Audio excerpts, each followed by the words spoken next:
बरं, आज सकाळच्या वेळेस आपण देवबापाची स्तुती करू, त्याच्या नावाला आपण धन्यवाद देऊया. कारण प्रभूने आपल्याला ही सुंदरशी सकाळ, हा चांगला दिवस त्यांनी आपल्याला दिलेला आहे. आज सकाळीच आपण आपले जे आवडते लोक आहेत, आपल्या संपर्कातले जे लोक आहेत, त्यांना आपण गुड मॉर्निंगची शुभेच्छा दिलेली आहे. चांगली बातमी आपण त्यांना दिलेली आहे.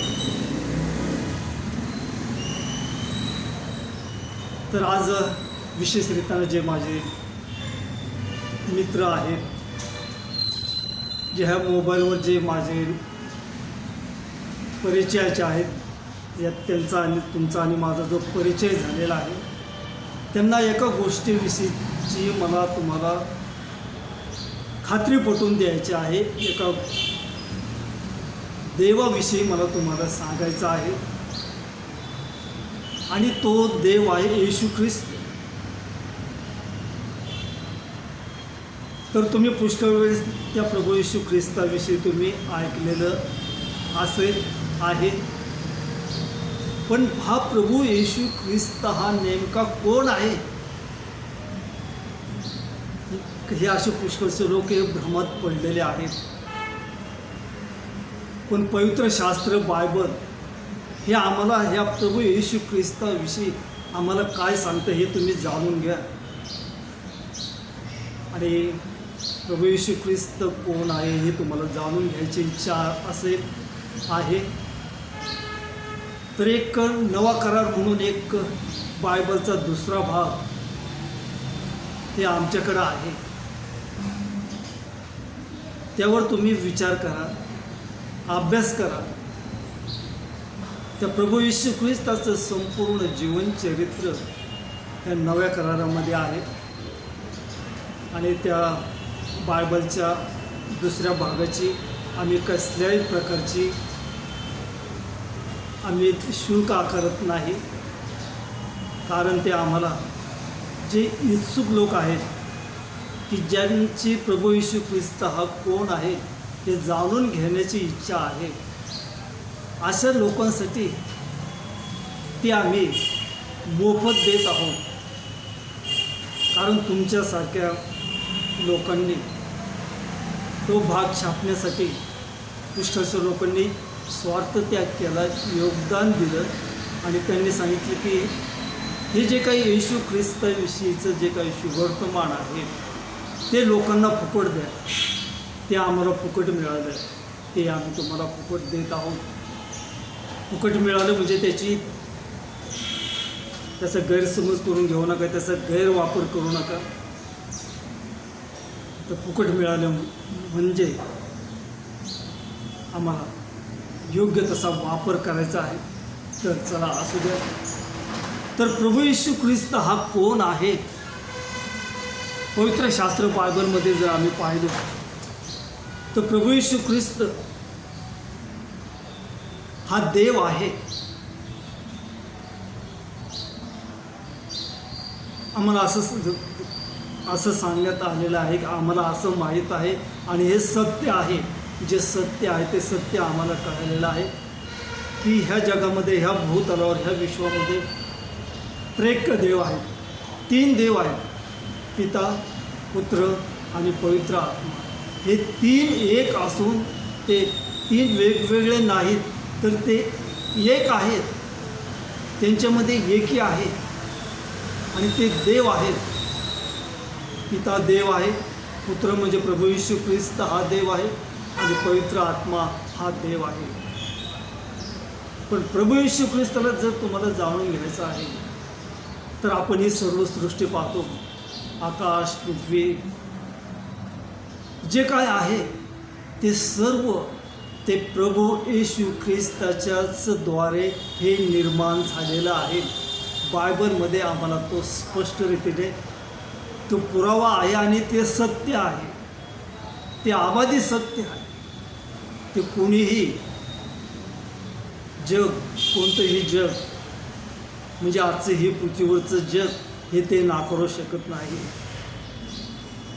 तर प्रभू येशू ख्रिस्त उत्पत्तीचा पहिला अध्याय पहिल्याच्या वचनामध्ये असं म्हटलेलं की प्रारंभी देवाने आकाश व पृथ्वी ही निर्माण केली. आणि आपण पाहिलं की हे संपूर्ण जग हे निर्माण करण्यासाठी त्याला 6 दिवस लागले आणि 7व्या दिवशी त्याने विसावा घेतला, त्याने विश्रांती घेतली. आणि म्हणून सांगायचा उद्देश हा आहे की प्रभू येशू ख्रिस्ताने हे संपूर्ण जग हे निर्माण केलं. हे संपूर्ण जग निर्माण करण्याच्या अगोदर तुम्ही आणि मी जन्माला येण्याच्या अगोदर, आमचे वंशज आमचे पिढ्या जन्माला येण्याच्या अगोदर हा प्रभू येशू ख्रिस्त होता, आहे आणि असणार आहे. आणि प्रभू येशू ख्रिस्त हा सर्व ठिकाणी आहे, तो सर्वव्यापी आहे. मत्तेय सुवर्तमानाचा 18वा अध्याय आणि 20व्या वचनामध्ये प्रभू येशू ख्रिस्ताने म्हटलेला आहे की तो म्हणतो की ज्या ठिकाणी मत्तेय सुवर्तमान याचा 18वा अध्याय आणि 20वं वचन, या ठिकाणी प्रभू येशू ख्रिस्त म्हणतो, कारण जेथे 2 किंवा 3 माझ्या नावाने जमले आहेत तेथे तुम्हामध्ये मी आहे. आणि म्हणून देवाचे माझे मित्र हो, आज प्रभू येशू ख्रिस्त हा तुमच्यामध्ये आहे.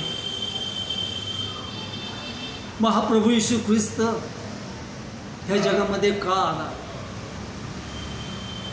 तर संपूर्ण बायबलचा जर आम्ही बारकाईने अभ्यास केला तर ज्यावेळेस ह्या त्रेक्य देवाने पिता, पुत्र आणि पवित्र आत्म्याने मानव जातीची निर्मिती केली, तुमची आणि माझी निर्मिती केली. देवबापाने त्यांना आशीर्वादित केलं. देव त्यांना म्हणाला की आशीर्वादित व्हा, फलद्रूप व्हा, पृथ्वी व्यापून टाका. आणि ही पृथ्वी व्यापून टाकली. त्यावेळेस मानवाने पाप केलं आणि पापाचा परिणाम काय सांगितलेला होता? देवबापाने सांगितलं होतं की ज्या दिवशी तुम्ही ह्या झाडाचा फळ खाशील त्या दिवशी तू खास मरशील. आणि तेव्हापासून तर आजपर्यंत मनुष्य जात ही जन्माला येते आणि मरते. पण जे मानवाने जे काही पाप केलं त्या पापावर देव त्याने उपाय सुचवला. आणि तो उपाय म्हणजे मानवाच्या तारणासाठी, त्याच्या पापाची क्षमा होण्यासाठी प्रभू येशू ख्रिस्ताला ह्या जगात पाठवले. 2021 वर्षापूर्वी प्रभू येशू ख्रिस्त कुमारी मरियाच्या पोटी तो जन्मास येईल असं भाकीत केलेलं होतं. आणि ते भाकीत ते पूर्ण झालं. आणि प्रभू येशू ख्रिस्त ह्या जगामध्ये तो आला. त्याने संपूर्ण जगासाठी त्याने मानवरूप धारण केलं. देव पित्याने, देव बापाने तुमच्यावर आणि माझ्यावर, संपूर्ण जगावर त्याने एवढी प्रीती केली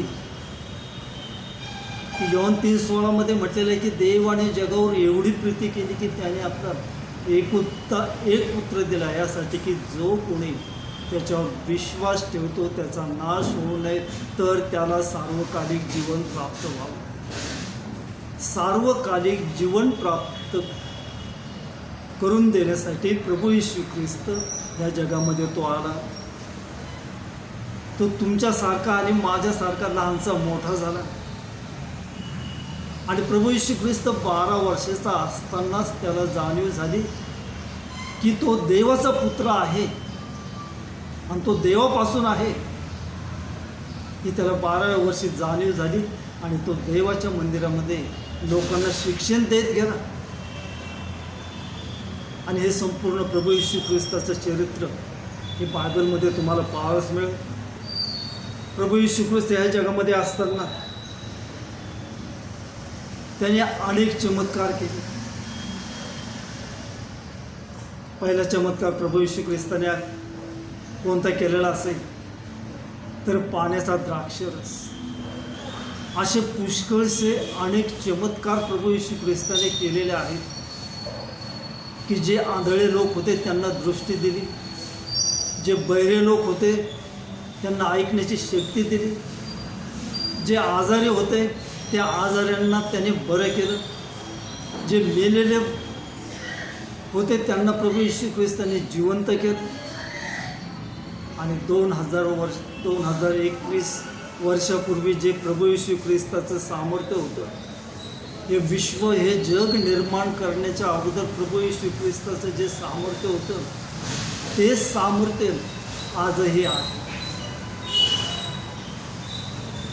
तर माझ्या मित्रजन हो, माझे प्रियजन हो, मला तुम्हाला सांगू दे, तुम्हाला तारण पाहिजे आहे का? तारण म्हणजे मोक्ष,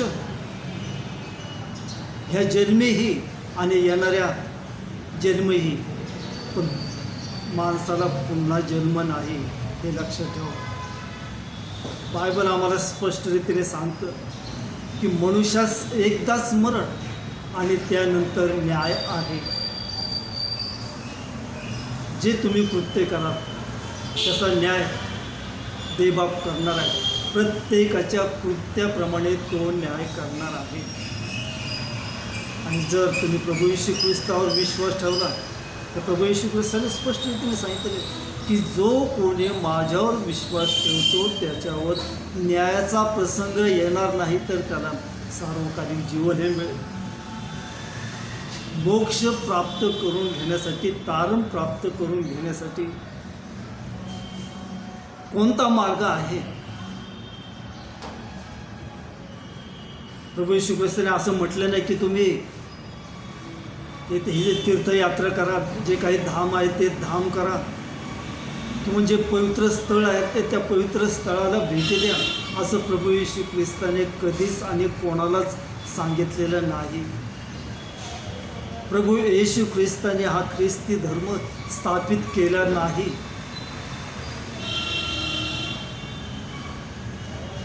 तर मला तुम्हाला सांगू, आपण आपल्या मुद्द्यावर येऊया. जर तुम्हाला तारण प्राप्त करून घ्यायचं आहे, मोक्ष मिळवून घ्यायचा आहे, तर प्रभू येशू ख्रिस्त जा म्हटला नाही, तर तो काय म्हटला की तुम्ही माझ्याकडे या. मग ते शुभवर्तमानाचा 11वा अध्याय 28व्या वचनामध्ये म्हटले की अहो कष्टी व भाराक्रांत हो, तुम्ही सर्व माझ्याकडे या, म्हणजे मी तुम्हाला विसावा देईन. तुम्हाला विसावा पाहिजे आहे. विसावा हा प्रभू येशू ख्रिस्ताच्या सान्निध्यामध्ये आहे. तुम्हाला आरोग्य पाहिजे आहे, तर तो डॉक्टरांचा डॉक्टर आणि वैद्यांचा वैद्य तो प्रभू येशू ख्रिस्त आहे. तुमच्यावर कितीही कठीण प्रसंग येऊ द्या, किती संकट येऊ द्या, प्रभू येशू ख्रिस्त देवाचं वचन असं आहे, पवित्र शास्त्र आम्हाला असं सांगते की जो कोणी त्याचा धावा करेल त्याचं तारण होईल आणि तो संकटातून तो पार जाईल. तुम्ही दुःखी आहात का? तर प्रभू येशू ख्रिस्ताने म्हटलेलं आहे की तुमचे दुःख हे आनंदात बदलेल. तुमचे दुःख जर आनंदात बदलायचं असेल तर तुम्ही प्रभू येशू ख्रिस्तावर तुम्ही विश्वास ठेवा. तुम्हाला सार्वकालिक मोक्ष पाहिजे असेल, सार्वकालिक आनंद जर तुम्हाला पाहिजे असेल तर प्रभू येशू ख्रिस्तावर विश्वास ठेवा. प्रभू येशू ख्रिस्तावर विश्वास ठेवणं म्हणजे धर्मांतर नाही, तर प्रभू येशू ख्रिस्तावर विश्वास ठेवणं म्हणजे त्याने जे आम्हाला तत्त्व सांगितलेले आहेत ते तत्त्व पाळणे. हे ख्रिस्ती तत्त्व पाळणे म्हणजे त्याला ख्रिस्तीत्व असं म्हटलेलं आहे, धर्म म्हटलेलं नाही. तर म्हणून देवाचे लोक जे माझे प्रियजन लोक आहेत की जे तुम्ही रोज मला ह्या व्हॉट्सअपच्याद्वारे तुम्ही मला मेसेज पाठवता, मी तुम्हाला पाठवतो, जे संदेश तुम्ही पाठवता, पण आज विशेष रीतीने मी तुमच्यासाठी हा संदेश पाठवत आहे की प्रभू येशू ख्रिस्त हा मुक्तिदाता आहे. प्रभू येशू ख्रिस्त हा तारणारा आहे. प्रभू येशू ख्रिस्त प्रभू येशू ख्रिस्त हा आरोग्य देणारा तो देव आहे. प्रभू येशू ख्रिस्त सर्व पापापासून तो तुम्हाला आणि मला मुक्त करणार आहे. म्हणूनच त्या प्रभू येशू ख्रिस्ताने 2000 वर्षापूर्वी त्या वधस्तंभावर त्याने आपला प्राण दिला. त्याच्या हातात आणि पायात खिळे ठोकले आणि त्याने स्वतःचं रक्त ह्या भूमीवर पाडलं. आणि त्याने प्रत्येक वंश, प्रत्येक राष्ट्र, संपूर्ण ह्या पृथ्वीवर असणारे लोक त्यांना त्याने विकत घेतलं. आणि त्याने तुम्हाला आणि मला त्याचे पुत्र आणि त्याचा कन्या होण्याचा त्याने आम्हाला हक्क दिला. ह्या तत्वावर तुम्ही प्रभू येशू ख्रिस्तावर तुम्ही विश्वास ठेवा. माझी खात्री आहे की तुमच्या अंतःकरणामध्ये काहीतरी खळबळ आजही चालू आहे. सत्य तुम्ही जाणून घ्या. सर्वांची पारख करा, चांगले ते बळकट धरा. जो जिवंत देव आहे त्या जिवंत देवाची भक्ती आणि आराधना करा. हा आनंद कशात आहे? तुम्हाला आनंदी व्हायचा आहे का? तर आता सध्या आपण पाहतो की 4-5 दिवसापूर्वी हे थोडंसंच आहे, क्षणाचं आहे. काही दिवसापुरतंच हे आनंदी वातावरण आहे. पण काही दिवसांनी हे जे आनंदी वातावरण आहे ते बुडणार आहे, ते लयास जाणार आहे. पण सार्वकालिक दररोजचा आनंद कशात आहे? तर तो दररोजचा आनंद याच्यामध्ये आहे.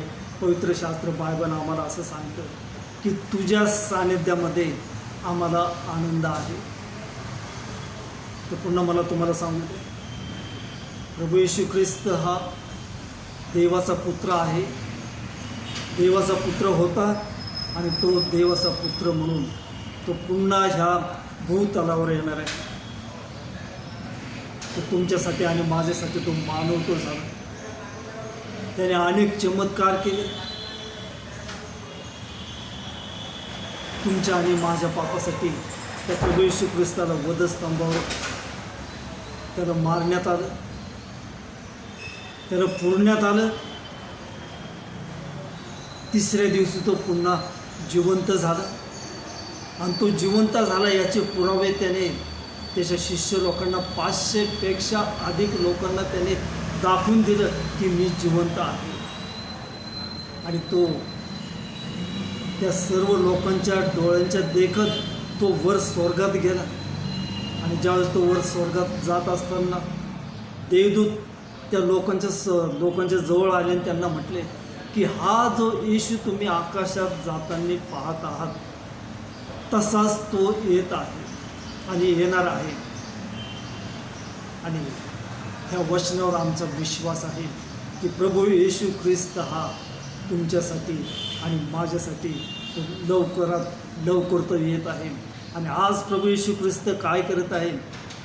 योहान वर्तमानाचा 14वा अध्याय आम्ही जर वाचला, 14वा अध्याय त्याचे 1 ते 4 वचनापर्यंत जर आम्ही ते वचनं वाचले, बायबलच्या भागामध्ये येशू ख्रिस्ताने म्हटलेले की मी तुम्हासाठी जागा तयार करायला जातो आणि जागा तयार झाली म्हणजे मी तुम्हाला माझ्याजवळ घेऊन जाण्यासाठी येत आहे. आणि आज प्रभू येशू ख्रिस्त आजपर्यंत तुमच्यासाठी आणि माझ्यासाठी जागा तयार करण्यास तो गुंतलेला आहे.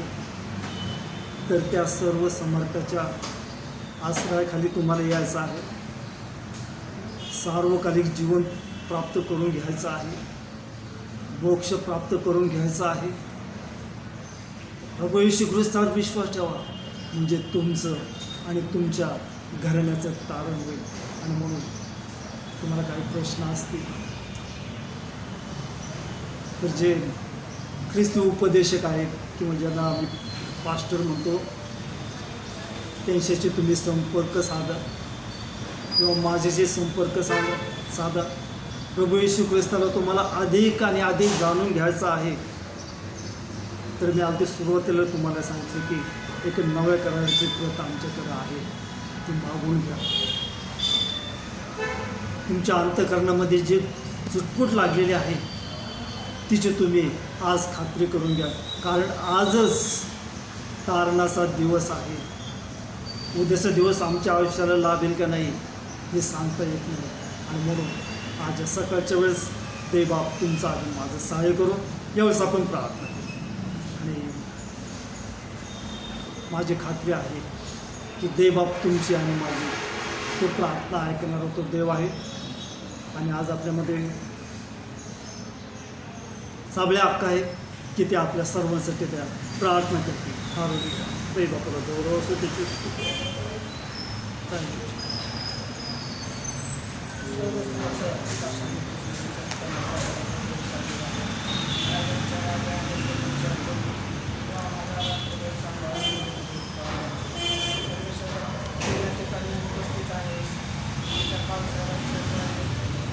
जे काही सुचवतोच त्यांना जे शिकत असलं त्याच्यानंतर त्यांच्या मुलांद्वारे त्यांना की आम्हाला इतके सुंदर वचन उपदेश सांगतात.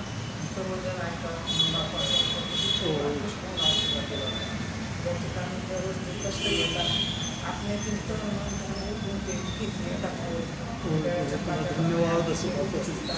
ते बाप्पा त्यांना करतो आशीर्वाद त्यांची शारीरिक आणि मनाची चांगली स्वतः रोज भागवून सर्वजण ऐकतात बाप्पा. त्यांच्याद्वारे पूर्ण अद्भुत कार्य करशील बाप्पा. आणि त्यांच्या शरीरात गरुडासारखे बळ दे, उंच भरावी, अजून उंच भरावी बाप्पा. तुम्ही अडचणीत आहे बाप्पा, त्याची अडचण दूर करत नाही बाप्पा. ईश्वराच्या जे सर्व काही समोर